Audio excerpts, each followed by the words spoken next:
ఆంధ్రప్రదేశ్ ఉప ముఖ్యమంత్రి పవన్ కళ్యాణ్ గారి శాఖలో ఒక పవర్ఫుల్ ఐఏఎస్ అధికారి రాబోతున్నారు. అతనే మైలవరపు కృష్ణతేజ. ఈ మైలవరపు కృష్ణతేజ ఎవరు, ఆయన ఎక్కడెక్కడ వర్క్ చేశారు ఇప్పటి వరకు అనేది కనుక మనం ఒకసారి విశ్లేషణ చేసుకునేటువంటి ప్రయత్నం చేస్తే, మైలవరపు కృష్ణతేజ ఈయన ఐఏఎస్ ఆఫీసర్. ఈయన స్వస్థలం వచ్చేసి పల్నాడు జిల్లా చిలకలూరుపేట. ఈయన గతంలో నరసరావుపేట ఇంజనీరింగ్ కళాశాల నుంచి బీటెక్ పూర్తి చేశారు.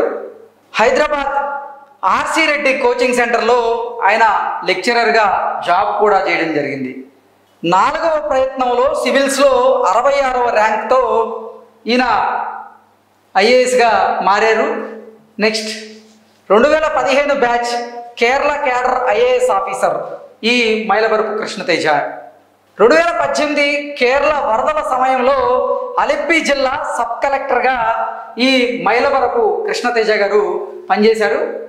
నెక్స్ట్ అలెప్పి జిల్లాలో వరదలతో ప్రమాదంలో లోతట్టు ప్రాంతాలు ఉన్న నేపథ్యంలో వాళ్ళకి సహాయక చర్యలు అందించడంలో తనదైనటువంటి ముద్ర వేసుకున్నారు మైలవరపు కృష్ణతేజ గారు. నెక్స్ట్ ఆపరేషన్ కుట్టునాడు ద్వారా 48 గంటల్లో 2,50,000 మందికి ఆయన అక్కడి నుంచి తరలించడం జరిగింది.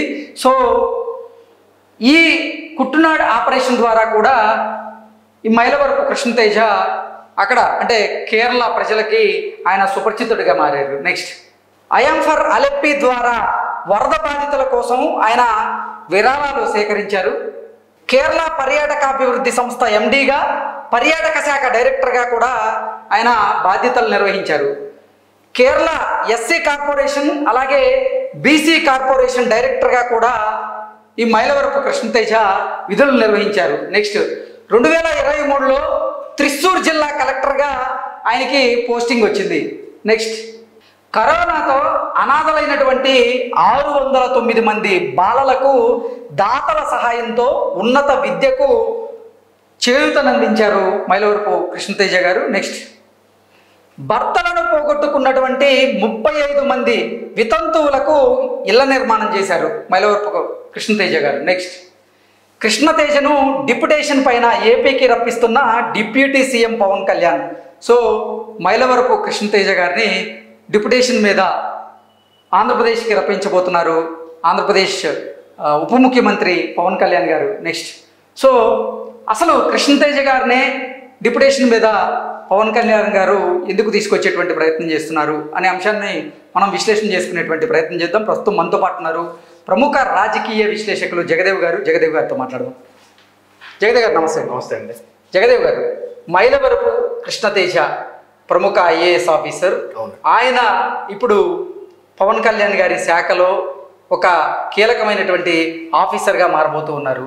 ఆయన్ని డిప్యుటేషన్ మీద పవన్ కళ్యాణ్ గారు ఆంధ్రప్రదేశ్కి తీసుకురాబోతున్నారు. ఎందుకు, కారణం ఏంటి? ఇంతకుముందే మీరు చెప్పారు ఆయన రికార్డ్స్, నిజంగా అది ఆల్ టైమ్ రికార్డ్స్ అవన్నీ కూడా.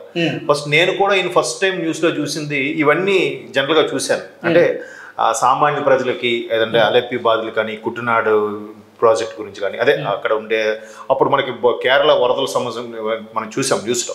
సో వాళ్ళందరికీ పునరావాసం కల్పించడం, ఇళ్ళ నిర్మాణం చేయడం, ఇవన్నిటి కాక ఒక సీరియస్ టాస్క్ గురించి కూడా ఆయన నుంచి విన్నాను. అంటే ఒక కేరళలో ఒక దీవిలా నది మధ్యలో ఉన్న దీవిలా ఉండే ప్రాంతాన్ని కొంతమంది రాజకీయ నాయకులు అండదండలతో దాన్ని ఆక్యుపై చేసి విల్లాలా అమ్మేయాలని చూశారంట.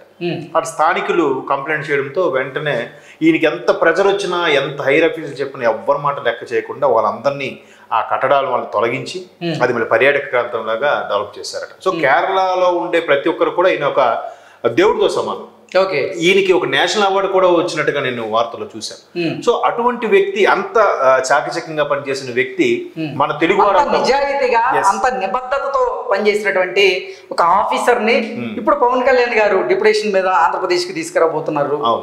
సో అసలు ఏంటి, ఆయన నిబద్ధత, ఆయన నిజాయితీ చూసే పవన్ కళ్యాణ్ గారు ముగ్ధులయ్యారా? అందుకే ఆయన్ని డిప్యుటేషన్ మీద ఆంధ్రప్రదేశ్ కి తీసుకురాబోతున్నారా అంటే ఏం చెప్తారు? ఖచ్చితంగా. ఎందుకంటే పవన్ కళ్యాణ్ గారు ఉప ముఖ్యమంత్రిగా ఉంటూ ఒక 5 శాఖలు తన దగ్గర ఉన్న నేపథ్యంలో వీటన్నిటికీ చాకచక్యంగా నిర్వర్తించాలంటే సరైన ఒక ఆఫీసర్ ఉండాలి. జనరల్గా ముఖ్యమంత్రి స్థాయి వ్యక్తులకి ఓఎస్డీలు వాళ్ళు ఉంటారు, ఆఫీసర్ స్పెషల్ డ్యూటీ అని. ఆ ఓఎస్డీల్ని ఒక ఆర్డీఓ ర్యాంక్లో, సబ్ కలెక్టర్ ర్యాంక్ వాళ్ళు నియమించుకుంటే సరిపోతుంది. బట్ ఈయన ఒక తెలుగువాడు అయింది, మన తెలుగువాడు గర్వపడేలాగా ఉన్న మన మైలవరపు కృష్ణతేజ గారిని గురించి వినడం, అటువంటి మీరు అన్నట్టు నిజాయితీ నిబద్ధత గల ఆఫీసర్ అవడం, పైగా 15 పోస్టింగ్ అంటే హార్డ్లీ 8-9 ఇయర్స్ అయిందండి సర్వీస్లోకి వచ్చి. సో ఆ ఉడుకు రక్తం వేరేలా ఉంటుంది, పరుగులు పెట్టిస్తుంది. సో అంత నిబద్ధత గల నిజాయితీ గల ఆఫీసర్ మనకు కావాలని ఈవెన్ చంద్రబాబు గారు చెప్పిన there is no second thought అంట, ఇమీడియట్ గా ఓకే అన్నారంట.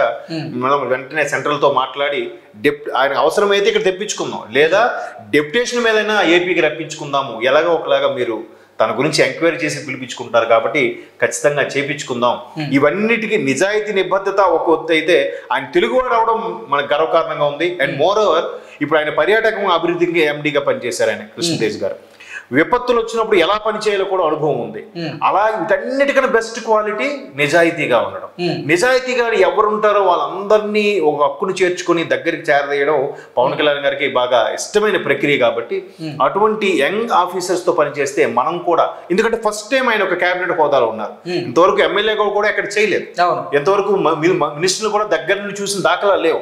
అటువంటి వ్యక్తి ఒక్కసారిగా ఉప ముఖ్యమంత్రి అయిన తర్వాత ఒక 5 శాఖలు ఆయనకు బాధ్యతలు అప్పచెప్పిన తర్వాత దీన్ని ఎలా నడిపించాలి. ఇప్పుడు నిన్న ప్రమాణ స్వీకారం చేసినప్పుడు కూడా ఆయన ఏం చేశాడు, ఉపాధి హామీకి సంబంధించిన అధికారులు పిలిపించి ఎట్లా మాట్లాడంటే, అసలు ఉపాధి హామీ కరెక్ట్ గా రీచ్ అవుతుందా, ఎక్కడైనా మిస్యూజ్ అవుతున్నాయా, దీన్ని ఎందుకు అలా చేశారు, ఫండ్స్ అన్ని ఒక దగ్గర ఎందుకు పెట్టి అక్కడ నుంచి ఇస్తున్నారు, ఇట్లా చాలా క్వశ్చన్స్ చేశారంట. ఆయన అన్ని తెలుసుకుని నేర్చుకునే ప్రయత్నం నెక్స్ట్ ఇంప్లిమెంట్ చేయాలని. సో వీటన్నిటి మీద అవగాహన ఉన్న వ్యక్తిగా, ఒక తెలుగువాడిగా నిజాయితీపరుడైన ఆఫీసరు ఆయన కనబడడం, దాని మీద వెంటనే బాబు గారు చెప్పడం, బాబు గారు కూడా యాక్సెప్ట్ చేయడం, దీని మీద సెంట్రల్లో కూడా మాట్లాడి ఆయన ఎలాగైనా ఇక్కడ అవసరమైతే డెప్యుటేషన్ తెప్పించుకుందామని సిద్ధమయ్యారు. వీటన్నిటిలో కూడా చెప్పిన దానికి ప్రకారంగా చూసుకున్నట్లయితే కేరళ ఎస్సీ కార్పొరేషన్ అలాగే బీసీ కార్పొరేషన్ డైరెక్టర్ గా కూడా ఆయన విధులు నిర్వహించారు. దాంతో పాటుగా అసలు ముఖ్యంగా కరోనాతో అనాథలైనటువంటి 609 మంది బాలలకు దాతల సహాయంతో ఉన్నత విద్యకు ఈయన చేయూతను అందిస్తూ ఉన్నారు. దాంతో పాటుగా అసలు భర్తలను పోగొట్టుకున్నటువంటి 35 మంది వితంతువులకు ఇళ్ల నిర్మాణాలను ఆయన చేసించి పెట్టారు. సో ఇటువంటి కార్యక్రమాలన్నీ చేశారు కాబట్టి మీరన్నట్లుగా కేరళలో ఇతన్ని ఒక దేవుళ్లాగా ఆరాధిస్తూ ఉంటారు. ఈ నేపథ్యంలోనే మైలవరపు కృష్ణతేజ గారిని జనసేన పవన్ కళ్యాణ్ గారు ఇట్టి పరిస్థితుల్లో డిప్యుటేషన్ మీద ఆంధ్రప్రదేశ్కి తీసుకురావాలి, ఆయన ఓఎస్డీలో ఈయనకి అవకాశం ఇవ్వాలి అనే ఉద్దేశంతో పవన్ కళ్యాణ్ గారు ఆలోచిస్తున్నట్లుగా కూడా మనకైతే తెలుస్తూ ఉంది. సో అంటే అందుకనే పవన్ కళ్యాణ్ గారు కూడా ఇప్పుడు గ్రామీణ అభివృద్ధి ఆ శాఖ కూడా ఇచ్చారు. సో ఆ శాఖ ఇచ్చినప్పుడు మీరు అన్నట్టు ఇట్లా వితంతులకు కానీ గ్రామీణ బాలలకి విద్య అనేది కొంచెం అందని ప్రక్రియగా ఉంటుంది. ఎక్కడ పంచాయతీరాజ్, గ్రామీణాభివృద్ధి, గ్రామీణ నీటిపారుదల, అటవీ అండ్ పర్యావరణం, ఐటీ కూడా ఇచ్చారు. కాదు ఐటీ కాదు, science and technology. Sorry, science and technology కూడా ఇచ్చారు. వీటన్నిటికీ అంటే మెయిన్ ఆ గ్రామీణకు సంబంధించి ఏదైతే ఉందో అది మెయిన్ గా ఆయన కాన్సన్ట్రేట్ చేస్తున్నారు.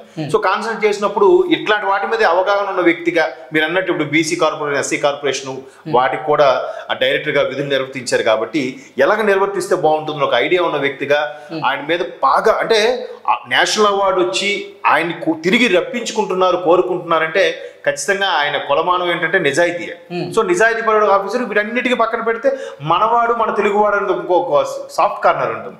సో అటువంటి మన తెలుగువాడు మన దగ్గరికి వచ్చి పనిచేస్తే ఇంకా ఆయన ఈ మన గుంటూరు జిల్లాకు చెందిన, ఉమ్మడి గుంటూరు జిల్లాకు చెందిన వ్యక్తి కాబట్టి ఇక్కడ సాధక బాధలు ఇంకా తెలుస్తాయని ఆయన్ని కోరుకోవడం ఖచ్చితంగా అది పని సెంటర్లో కూడా యాక్సెప్ట్ చేస్తారు, ఈయన కోరుకున్నాడు కాబట్టి.